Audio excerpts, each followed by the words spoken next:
If your Samsung dishwasher has an error code that looks like that, normal, heavy, and smart auto, I'm going to show you what's the problem.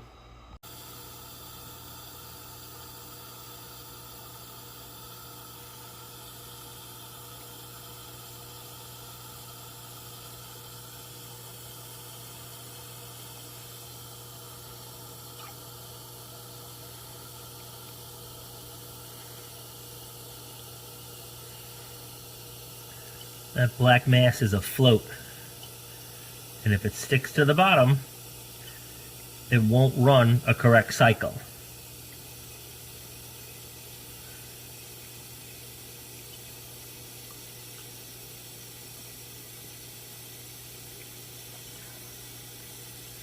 Let's see if it lifts. It should have already lifted. But if it gets stuck on the bottom, when it finishes the fill cycle, you will get an error message.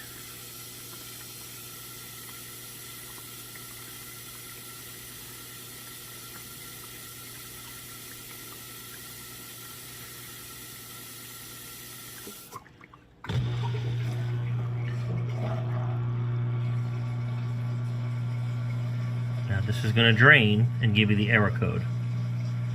I'll show you what that looks like.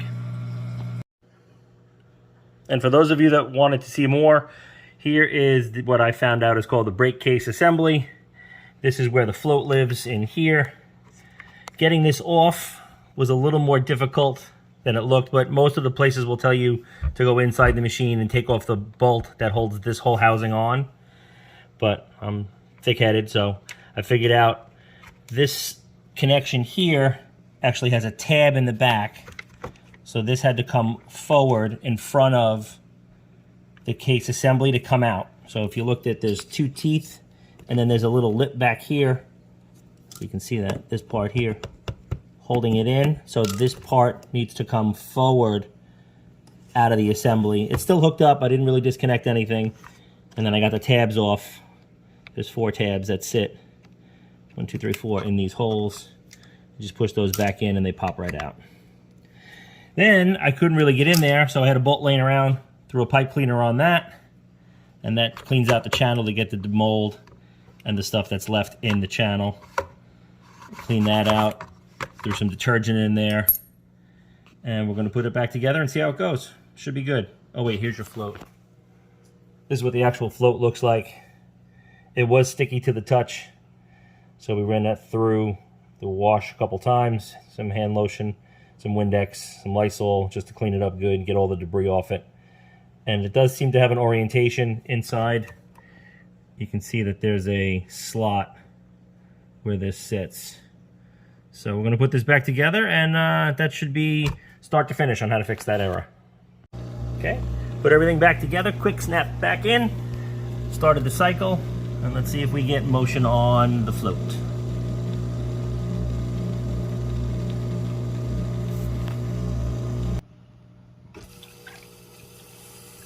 Here's the fill.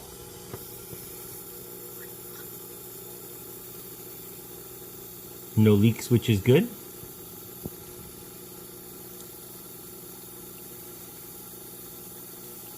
Looks like we have a floater. Looks good. Well, hope that helps. The stuff I found didn't really fit this model, so maybe there's somebody else out there that can benefit from it. Good luck.